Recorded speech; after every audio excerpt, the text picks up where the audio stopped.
could this happen? A major mistake by prison officials and the courts led to the early release of a career criminal who ended up offending again. Today we learned how it did happen, and we learned how the Corrections Department hopes to prevent it from happening again. News 13's Crystal Gutierrez is in the Newsplex. Crystal? And Dick, Jessica, prison officials say it all comes down to missing paperwork.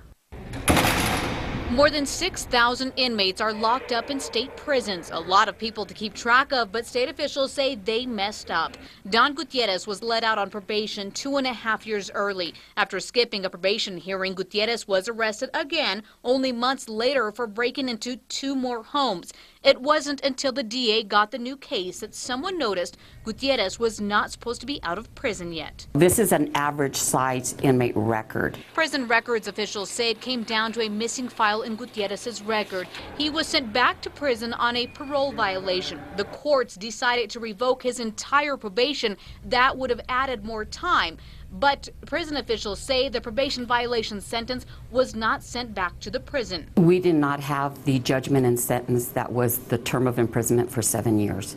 Records officials say the courts are responsible for delivering that judgment, but they say prison workers felled up too. I think there was both, because we were aware that Mr. Gutierrez had gone out to court for that particular case, which was the probation violation and also the new charge. So there should have been some more follow-up with our department. Since then, 2 other cases of wrong release dates popped up. These 2 inmates were not released on time. There's an issue that we need to fix and that ensure that those things don't happen again.